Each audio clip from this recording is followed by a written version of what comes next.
বাংলার অন্যতম গুরুত্বপূর্ণ লোকসভা কেন্দ্র হলো ব্যারাকপুর। আর এই ব্যারাকপুরে এবারে তৃণমূল বিজেপির মধ্যে একেবারে হাড্ডাহাড্ডি লড়াই। পার্থ ভৌমিক বরাবরই তৃণমূলে, প্রতিপক্ষ অর্জুন সিং আবার গতকালের তৃণমূল, আজকের বিজেপির।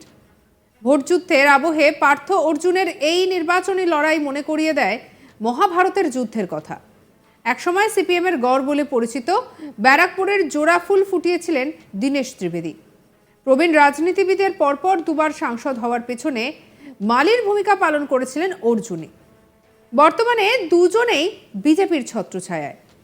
অর্জুন সাংসদ হয়ে তৃণমূলে ফিরলেও ফের প্রত্যাবর্তন হয়েছে গেরুয়া শিবিরে। এবারে তিনি বিজেপির টিকিটে প্রার্থীও হয়েছেন। পার্থ ভৌমিক হলেন পশ্চিমবঙ্গ রাজ্যের একজন ভারতীয় রাজনীতিবিদ, যিনি সর্বভারতীয় তৃণমূল কংগ্রেসের অন্তর্গত। তিনি নৈহাটি থেকে পশ্চিমবঙ্গ বিধানসভার 3টি মেয়াদের সদস্য। বলে রাখা ভালো, 2019 লোকসভা নির্বাচনে এখানে বিজেপি প্রার্থী ছিলেন অর্জুন সিং, তৃণমূল প্রার্থী ছিলেন দীনেশ ত্রিবেদী, আর সিপিআইএম এর প্রার্থী ছিলেন গার্গী চ্যাটার্জি। রেজাল্টের জন্য অবশ্যই আমাদের 4 জুন পর্যন্ত অপেক্ষা করতেই হবে। তবে তার আগে আমাদের India today access my India booth ফেরত সমীক্ষা অনুযায়ী ব্যারাকপুরে সম্ভাব্য এগিয়ে রয়েছেন বিজেপি প্রার্থী অর্জুন সিং। সমীক্ষাতে সেই রকম ইঙ্গিত মিলেছে। প্রচারে বেরিয়ে তিনি ঠিক কি বলেছিলেন শোনাবো আপনাদের।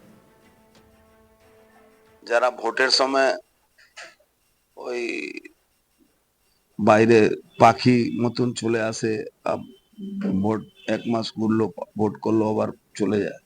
আমি তো সেরকম পাখি না। আমি এই মাটিতে জন্মেছি, এই মাটিতে রাজনীতি করি।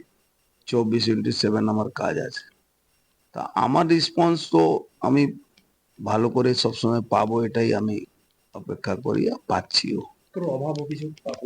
কোনো অভিযোগ গভর্নমেন্টের এগেনস্টে তো অভিযোগ আছে, তাই তো লোক আমাদেরকে ভোট দেবে।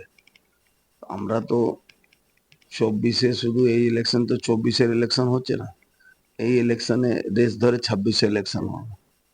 তো মানুষের অভিযোগ সরকারের বিরুদ্ধে আছে, সেটা তো আমরা নিশ্চিতভাবে ক্ষমতা এলে আমরা করব। দিল্লির যা কাজ, চোর ধরো জেল ভরোওয়ালা কাজ তো চলছেই। Delhi supreme court, high court order উপরে এজেন্সি কাজ করছে, এখানে তো কোনো অসুবিধা নেই। মানুষ মধ্যে একটা তৃণমূলের বিরুদ্ধে একটা বিতৃষ্ণা এসে গেছে। এটা মানুষের, যখন আমরা যাই মানুষের সঙ্গে কথা বলি, তখন একটা প্রতিফলন তার দেখা যায়। আপনার যে প্রতিদ্বন্দ্বী তাকে নিয়ে কি বলবেন? সব কোনো প্রতিদ্বন্দ্বিতা বলে আমি মনে করি না। কেন, এমন একটা ব্যক্তি যার ব্যাপারে এটা বলা যায় কি ऐसा कोई सगा नहीं जिसको उसने ठगा नहीं। মানে এমন কোন ওর বন্ধু নেই যার পিছনে কাটি দেয়নি বা যাকে ও এর মধ্যে ফেলে দেয়নি। তো ও নিজের দলের মধ্যে লড়ছে। এখনো বিজেপির সঙ্গে লড়ার সুযোগটা হয়নি ওর।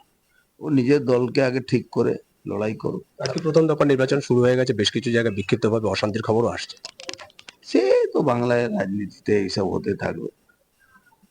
যারা করবে তাদেরকে লোকাল পুলিশের মদত থাকে। মানে রক্তপাতহীন নির্বাচন কি সম্ভব নয়, অন্তত বাংলা যেটা বলছে?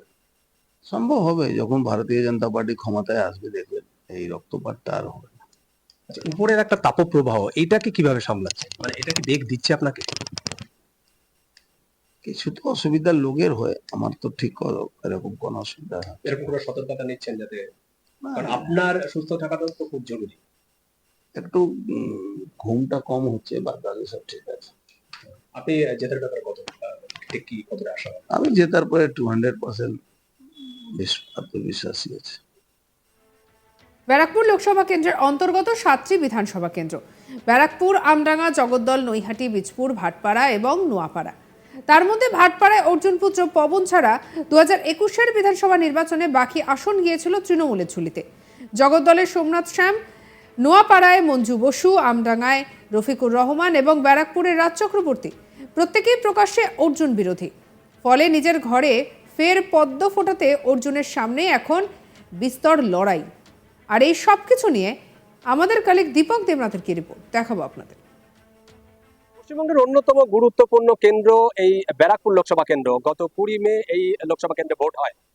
আগামী 4 জুন এই কেন্দ্রের নির্বাচনের ফলাফল ঘোষিত হবে। কিন্তু ইতিমধ্যে প্রশ্ন উঠছে যে এই ব্যারাকপুর লোকসভা কেন্দ্রে কে শেষ হাসি আসবে।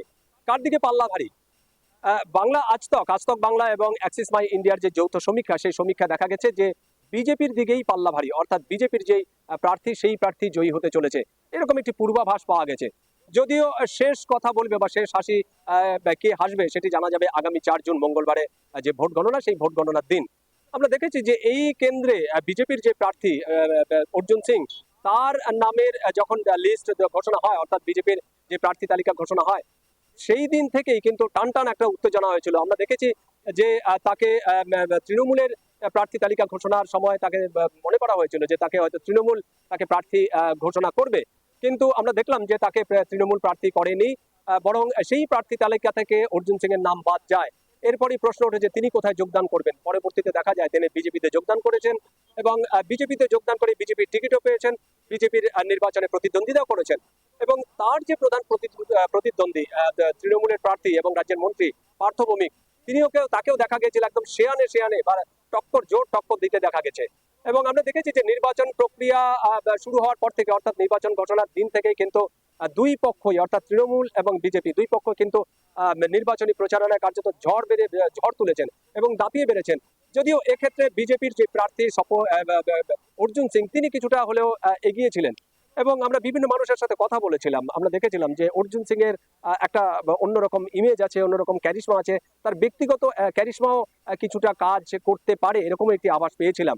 এবং আমরা দেখলাম যে গত 20 মে যখন এই কেন্দ্রে নির্বাচন হয়, সেই নির্বাচনেও কিন্তু নির্বাচনের দিনও কিন্তু সেই কেন্দ্রের লাইমলাইটে ছিলেন, অন্তত প্রচারের যে কেন্দ্রবিন্দু, সেই কেন্দ্রবিন্দুতে ছিলেন কিন্তু এই বিজেপি প্রার্থী অর্জুন সিং। এবং অর্জুন সিং সকালবেলা থেকে যে কটি কেন্দ্রে গিয়েছিলেন, সে কটি কেন্দ্রে কিন্তু তৃণমূলের বাধার মুখে পড়েছিলেন, প্রতিরোধের মুখে পড়েছিলেন। কোথাও তাকে ধরে গো ব্যাক স্লোগান শুনতে হয়, তার আবার পাল্টা প্রতিরোধও তিনিও গড়েছিলেন তার দলীয় কর্মী সমর্থকদের নিয়ে। সব মিলিয়ে প্রচারের যে দিন, অর্থাৎ 20 মে, আমরা দেখলাম যে কার্যত দাপিয়ে বেরিয়েছেন এবং সেই দিন কিন্তু প্রচারের আলোতে ছিলেন এই অর্জুন সিং। এবং পক্ষান্তরে তার যে প্রধান প্রতিপক্ষ শাসক দলের যে প্রার্থী পার্থ ভৌমিক, তিনিও সকালবেলা থেকে সেদিন বেরিয়েছিলেন, যদিও তাকে সেরকম প্রতিরোধের মুখে বা বিক্ষোভের মুখে পড়তে দেখিনি আমরা। তো স্বাভাবিকভাবে একটা প্রশ্ন উঠছে যে এই কেন্দ্রে কে নির্বাচন কে জয়ী হতে পারে। এবং আমরা যেটা আভাস পেয়েছি, অর্থাৎ আজতক বাংলা এবং অ্যাক্সিস মাই ইন্ডিয়ার তাদের যে যৌথ জরিপ বা যৌথ সমীক্ষা, সেই সমীক্ষায় কিন্তু এখনো পর্যন্ত বিজেপির দিকে পাল্লা ভারী, অর্থাৎ বিজেপির যেই প্রার্থী অর্জুন সিং, তার দিকে পাল্লা ভারী। এবং আমরা বিভিন্ন মানুষের সাথে কথা বলে দেখেছিলাম যে আসলে বিজেপি বা তৃণমূল নয়, তাদের পছন্দের প্রার্থী হচ্ছে অর্জুন সিং। কারণ অর্জুন সিংকে যেভাবে কাছে পাওয়া যায়, অর্জুন সিংকে যেভাবে মানুষের সংস্পর্শে আসে, ঠিক সেইভাবে তাদের নিজেদের লোক বলে মনে করেন।